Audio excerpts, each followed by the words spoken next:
रास्ता भी गुम है, मंजिल भी गुम, ज़मीं आसमां सब दिशाओं के जाने कब से है खोए सारे निशान।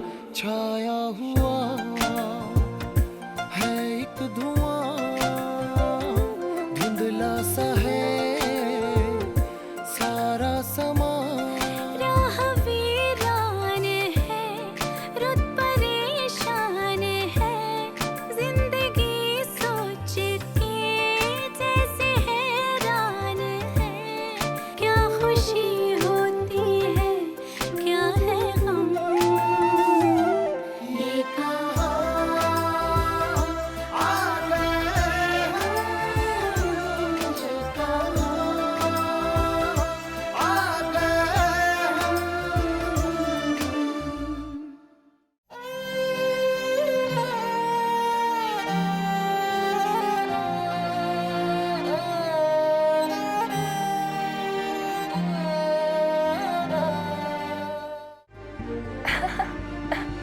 ये क्या हो गया? वो अंदर पानी, वो अचानक से स्प्लैश हो गया पूरा नल। तो कोई बात नहीं, चाय लीजिए। Thank you. अरे आदित्य चलो, पापा कब से वेट कर रहे हैं।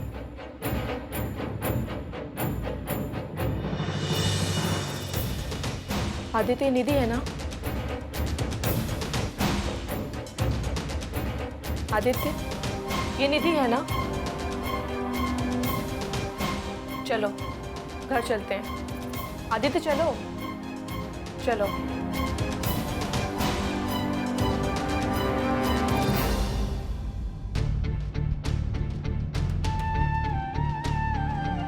मुझे यकीन नहीं हो रहा है कि निधि की जिंदगी में कोई और आ गया है। लेकिन सब कुछ तुमने अपनी आंखों से देखा है आदित्य। निधि उसके साथ कितनी खुश थी। लेकिन आदित्य, आंखों देखी हर बात हमेशा पूरी की पूरी सच नहीं भी होती। हम धरती को घूमते हुए नहीं देख सकते, लेकिन धरती लगातार घूमती रहती है सूरज के चारों ओर।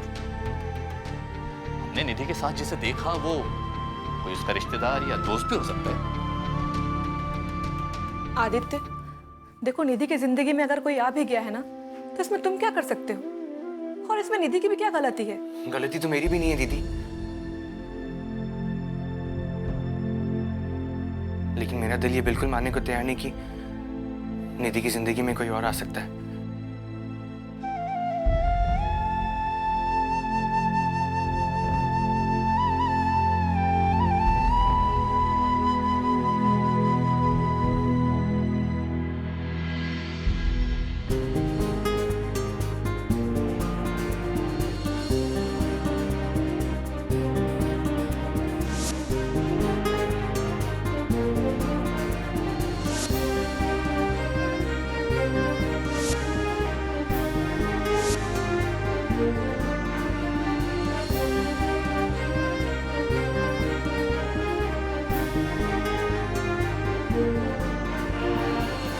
तुम मुझे इतनी बड़ी बेवकूफ समझते हो?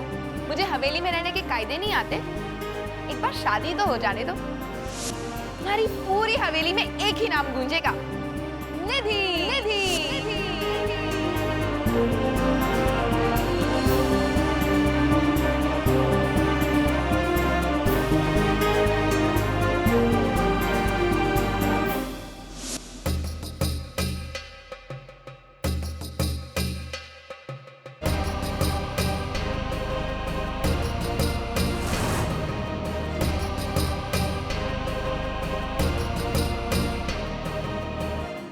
See you tomorrow. Okay bye. ये साहब कौन थे? मैं तुम्हें बताना जरूरी नहीं समझती। पर मैं जानना जरूरी समझता हूँ। Why? You jealous? Jealous? No, not at all. पर फिर भी आदित्य, हमारी दोस्ती को भी दिन ही कितने हुए हैं और तुमने तो अभी से पुलिस वालों की तरह सवाल जवाब करना शुरू कर दिया। भरोसा नहीं है मुझ पर? तुम पर तो भरोसा है नहीं थी, पर आजकल के लड़कों पर बिल्कुल भरोसा नहीं। मौका दिखाने की लाइन मारना शुरू। अरे तुम भी तो आजकल के लड़के हो, ये तो तुम पर भी लागू होता है। मेरी बात कुछ और है, मैं इन सबसे अलग हूँ। आदित्य, प्यार किया है तो भरोसा करना भी सीखो। यकीन मानो, तुम्हारे अलावा मेरी जिंदगी में और कोई नहीं है। भगवान न करे अगर आगे जाकर मेरी जिंदगी में ऐसा मोड़ आता है जहां मुझे तुम्हारे अलावा किसी और को चुनना पड़ा, तो मैं तुम्हें बता जरूर दूंगी। ऐसी बात अपनी जुबान पर भी मत लाओ निधि। अब हमें एक दूसरे से कोई अलग नहीं कर सकता।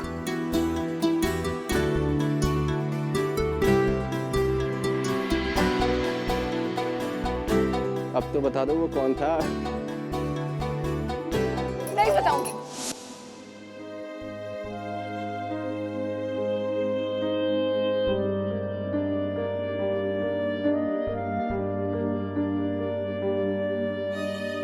मुझे तुम्हारा वो वादा याद है निधि। सिर्फ याद ही नहीं, बल्कि उस वादे पर यकीन भी है कि अगर तुम्हें मेरे अलावा किसी और को चुनना पड़ा तो सबसे पहले मुझे बताओगी।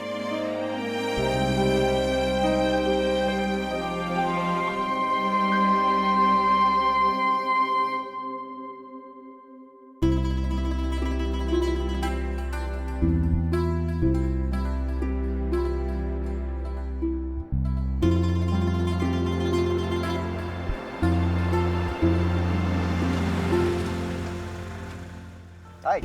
हाय प्रणय, आप इस तरह यहाँ अचानक? आओ बैठो।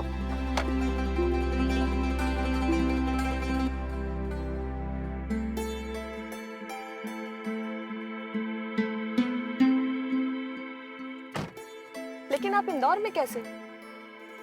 तुमसे पिछली बार बात हुई थी तो मुझे लगा था कि तुम परेशान हो, इसलिए मिलने चला आया। किस बात से परेशान हो? आदित्य को लेके परेशान हूं। अनु, मैंने तुम्हें पहले भी समझाया था और अब फिर कह रहा हूँ, हालात को इस तरह अपने ऊपर हावी मत होने दो। अगर आप मेरी जगह होते तो समझ पाते कि जिंदगी पर फलसफे कहना बहुत आसान है, लेकिन उसको जीना उतना ही मुश्किल। अनु, मैं तुम्हारी बात समझता हूँ, लेकिन तुम खुद ही सोचो, क्या तुम्हारे इस तरह परेशान रहने से आदित्य की मुश्किलें आसान हो जाएंगी? तो मैं क्या करूं? मुझसे उसकी परेशानी देखी नहीं जाती। अपने आप को कितना बेबस महसूस करता होगा वो। कभी कभी तो क्या सॉल्यूशन है तुम्हारे पास उसकी इस बेबसी का? यही तो परेशानी है। कभी कभी तो उसको देखकर अभिमन्यु की याद आ जाती है, जो अपनी माँ सुभद्रा के गर्भ में तड़प रहा था, ये जानने के लिए कि चक्रव्यूह को भेद कर बाहर कैसे निकला जाए। कितना बेबस था वो, कुछ भी नहीं कर सकता था। लेकिन कोई और चाहकर भी अभिमन्यु की जगह उस चक्रव्यूह में नहीं घुस सकता था। वो लड़ाई उसी की थी। तुम भी आदित्य की लड़ाई में सिर्फ उसका साथ दे सकती हो, इससे ज्यादा और कुछ तुम्हारे हाथ में नहीं है। क्या कोई और रास्ता नहीं है? नहीं, और इस सच्चाई को सबसे पहले मान लो और फिर पूरी ताकत के साथ आदित्य की लड़ाई में उसका साथ दो, क्योंकि तुम्हारे हाथ में सिर्फ इतना ही है। शायद आप सही कह रहे हैं। और देखा जाए तो ये तुम्हारे लिए भी अच्छा मौका है अपने फलसफे को जिंदगी की कसौटी पर परखने का, ताकि जब तुम इस मुसीबत से बाहर आओ तो एक मजबूत, एक बेहतर अनुपमा के तौर पर। Thank you. सच में आप भी सोचते होंगे ना कि अजीब लड़की है ये, अपनी मुश्किलों में मुझे परेशान करती है। I am really very sorry Pranay. अरे यार, अब सॉरी का तकल्लुफ मत करो भाई, जिंदगी हमसे खुद परेशान रहती है, हम क्या किसी चीज से परेशान होंगे? पता नहीं, लेकिन जब भी जिंदगी की कश्मकश में उलझती हूँ और किसी सहारे की तलाश होती है, तो सबसे पहले आपका ही ख्याल दिमाग में आता है। और अगर फिर उलझी तो फिर से आपको परेशान करूंगी। तो मैं आपके मुसीबत में पड़ने का इंतजार करूंगा। चले? चलिए।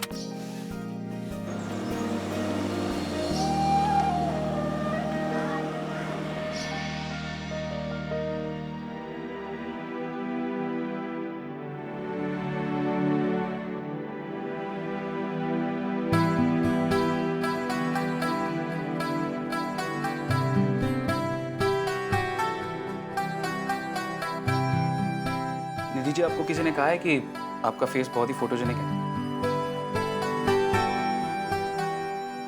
वैसे पोर्ट्रेट बहुत अच्छा बनेगा आपका। डॉक्टर साहब, आपको तारीफ करने की बहुत बुरी बीमारी है। आप अपना इलाज क्यों नहीं कराते? निधि जी, मैं झूठी तारीफ नहीं करता। अगर आपको यकीन ना है तो आईने से पूछ लीजिएगा।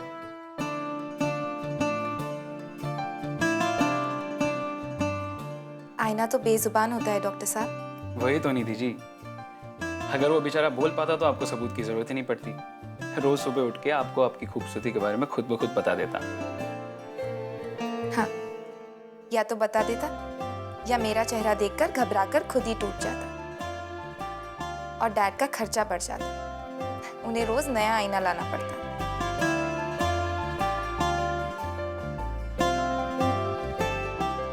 ये लीजिए निधि जी, आपकी पेंटिंग रेडी। वाह, कितनी बोलती हुई तस्वीर बनाई है आपने डॉक्टर साहब। मैंने अपने आप को पहले ऐसे कभी नहीं देखा। निधि जी, झूठी तारीफ करने के इल्जाम तो मुझे आप पर लगाना चाहिए। मेरा मतलब है मैंने तो वही बनाया है जो मुझे दिखा है। लेकिन मैंने तो सुना है कि पेंटर्स के हाथों में जादू होता है। वो तो बेजान चीजों में भी जान डाल देते हैं। ऐसा ही कुछ आपने यहाँ भी किया है। आपसे एक बात कहना चाहती हूँ, इजाजत है? जी निधि जी, पूछिए। डॉक्टर साहब, सबसे पहले तो हम एक काम करते हैं। ये जो हमारे बीच जीजी खड़ा है ना, इसे दूर कर देते हैं। आप मुझे सिर्फ निधि कहा कीजिए। आपके मुंह से जीजी सुनकर बिल्कुल अच्छा नहीं लगता। वैसे भी आप मुझसे उम्र में बड़े हैं, तो इस जीजी की छुट्टी कर दीजिए। ओके निधि जी। फिर जी? आई मीन निधि। वैसे मुझे भी कुछ कहना है निधि। बोलिए। मतलब आपने तो मुझे जीजी कहने से मना कर दिया, लेकिन आप कब से जो ये डॉक्टर साहब की रट लगाए बैठी, उसका क्या? अरे मेरी माँ ने इतना अच्छा नाम रखा है मेरा, प्रतीक, उसका इस्तेमाल हो सकता है। डॉक्टर मेरी प्रोफेशन का नाम है, मैं प्रतीक। सॉरी डॉक्टर साहब। हाँ? आई मीन प्रतीक। निधि बेटा, आओ चाय पियो। आओ प्रतीक, बैठ। ये थैंक यू आंटी। निधि, तुम रोज आ जाया करो। ये तो सुबह ही काम पे चला जाता है, मैं अकेली बोर हो जाती हूँ। तुम आ जाती हो तो मेरा मन लगा रहता है। माँ, निधि को अपने भी बहुत सारे काम हो, अपने काम छोड़ के कहाँ आएगी वो तुझे मिलने के लिए? नहीं नहीं, ऐसी कोई बात नहीं आंटी। मुझे जब भी वक्त मिला करेगा मैं आ जाया करूंगी। और अगर आप ज्यादा बोर होने लगे तो मुझे कॉल कर दीजिएगा। मैं आपको अपने साथ अपने घर ले जाया करूंगी। और वापसी में डॉक्टर साहब, सॉरी प्रतीक, आपको पिकअप कर लेंगे। ठीक है। मिर्ची, जल्दी आइए। घबराओ मत।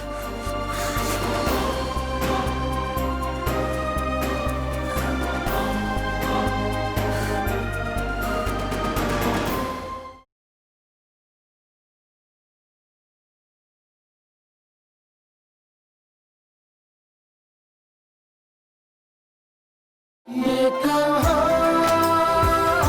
आ गए हम।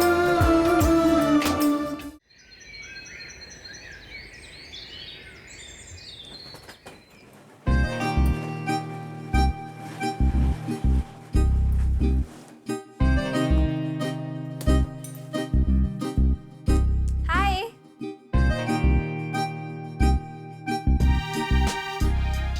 हाय।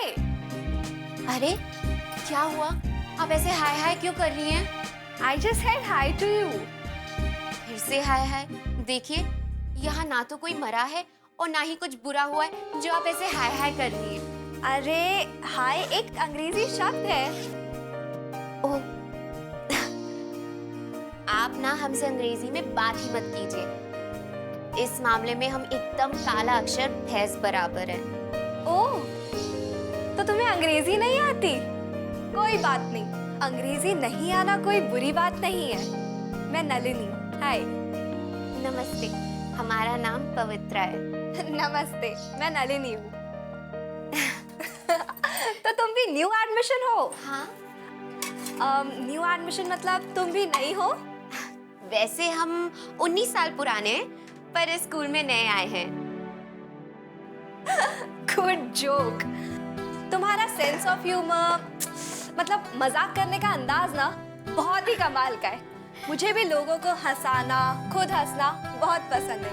तो मतलब कि आप हमारे साथ हमारे कमरे में रहेंगी? हाँ यार। और तुम्हारे घर पर कौन कौन है? किस घर में? अरे किसी इंसान के 3-4 घर थोड़ी होते हैं, एक ही तो होता है, उसी घर में। एक लड़की के 2 घर होते हैं, एक उसका मायका और दूसरा उसका ससुराल। ससुराल मतलब तुम्हारी शादी हो चुकी है? अरे इसमें चौंकने वाली कौन सी बात है? लेकिन इतनी कम उम्र में ये बात मुझे कुछ हजम नहीं हुई। वैसे हमारे मायके में ना हमारे मामा सा है और हमारे ससुराल में हमारे पति। आपके घर में कौन कौन है? मेरी दीदी है, कंचन दीदी, वही मेरी माँ भी है। मेरे पापा गुजर चुके हैं और तभी से वही मुझे पढ़ा रही है। आपसे मिलकर बहुत अच्छा लगा। हाँ यार, मुझे भी। चलो अब तैयार हो जाओ। ये स्कूल ना कानून और कायदे के मामले में बहुत सख्त है। जब तक तुम तैयार होती हो तब तक मैं अपना बैग जमा लेती हूँ, फिर हम दोनों क्लास में साथ में जाएंगे। ओके? जी ठीक है।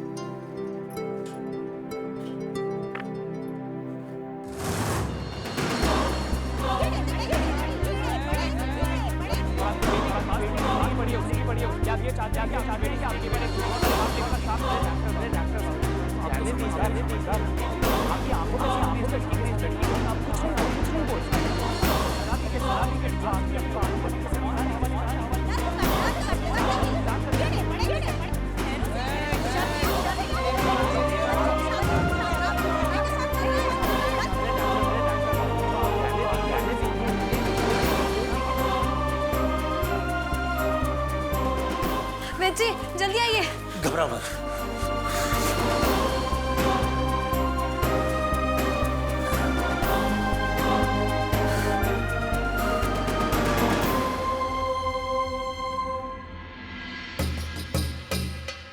कृष्णा जल्दी से थोड़ा सा पानी गर्म करके ले आओ।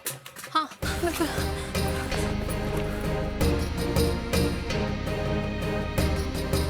ये तो अच्छा हुआ कृष्णा ने जल्दी मुझे बुला लिया।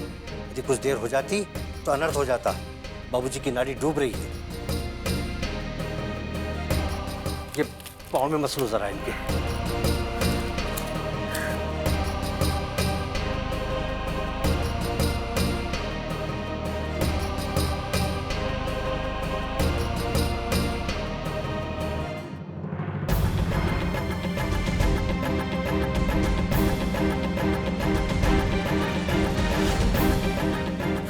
कृष्णा जल्दी करो। ये लीजिए बेची।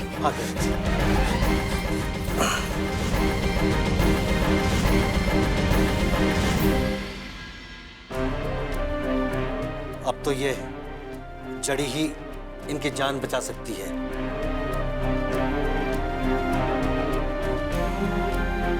हाँ लो बेटा।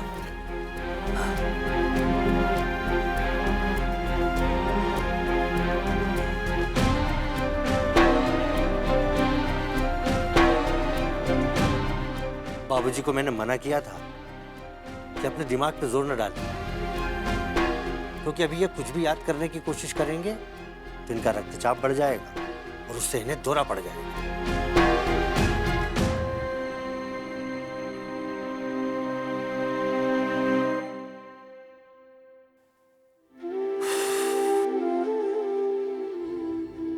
कृष्णा इन्हें तेज बुखार भी है। इनके माथे पर ठंडे पानी की पट्टियां भी रखना और ये दवा इन्हें हर आधे घंटे में पिलाती रहना, ठीक है? अभी मैं चलता हूँ, जब मेरी जरूरत हो तो बुला भेजना। चलिए।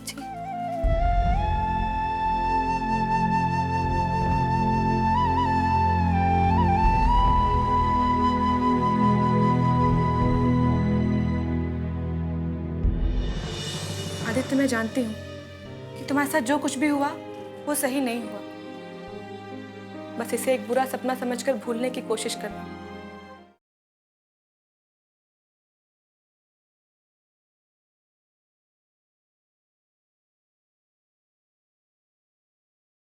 ये कहाँ आ गए हम।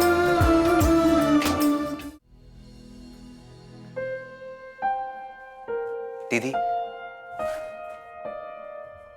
आप लोग आज जा रहे हैं, ऐसा लग रहा है मैं फिर से अकेला हो गया हूँ। ऐसा नहीं कहते आदित्य, हम सब है ना तुम्हारे साथ। दोबारा ऐसी बातें मत करना। नहीं दीदी, कल से मैं इस घर में अकेला हो जाऊंगा। ये दीवारें मुझे काटने को दौड़ेंगी। कल से तुमको प्रैक्टिस भी तो स्टार्ट करनी है। तुम्हारा पूरा दिन कोर्ट में जाएगा। आदित्य, तुम्हें इस वक्त अपने काम पे ध्यान देना चाहिए। आदित्य, मैं जानती हूँ कि तुम्हारे साथ जो कुछ भी हुआ वो सही नहीं हुआ। बस इसे एक बुरा सपना समझकर भूलने की कोशिश करना। मैं जानती हूँ कि ये सब कहना बहुत आसान है, पर करना उतना ही मुश्किल है। मगर जिंदगी में हमें ना चाहते हुए भी कई बार ऐसे फैसले करने पड़ते हैं। दीदी, मैं जानता हूँ कि मेरी जिंदगी के इम्तिहान अभी खत्म नहीं हुए हैं। कई फैसले बाकी हैं। आदित्य, जल्दबाजी में कोई गलत फैसला मत करना। अनु बिल्कुल ठीक कहती है आदित्य। तुम ठाकुर खानदान से हो, तुम्हारे भीतर ठाकुर अजय प्रताप सिंह का खून दौड़ रहा है। ठाकुर साहब ने जीवन में कभी चुनौतियों से हार नहीं मानी। वो जीवन में हमेशा सर उठाकर जिए। उनके सामने कभी भी कोई भी चुनौती ठहर नहीं सकी। और मुझे पूरा विश्वास है कि तुम भी अपने जीवन में आने वाली हर चुनौती का सामना उसी ताकत और हिम्मत से करोगे और उसमें जीतोगे। लेकिन चाचा साहब, मेरे सामने ऐसी एक चुनौती जिसका मेरे पास कोई जवाब नहीं है। नहीं आदित्य, नहीं, ऐसी कोई चुनौती नहीं है कि जिसका जवाब इंसान के पास ना हो। जरूरत है सिर्फ सोचने की, समझने की और सही जवाब तलाशने की। और मुझे पूरा यकीन है कि तुम्हारे भीतर वो काबिलियत है। मैं आपको निराश नहीं करूंगा। मुझे तुमसे यही उम्मीद थी आदित्य। अच्छा, हमारी ट्रेन का वक्त हो रहा है, तो हम चलें? चलिए।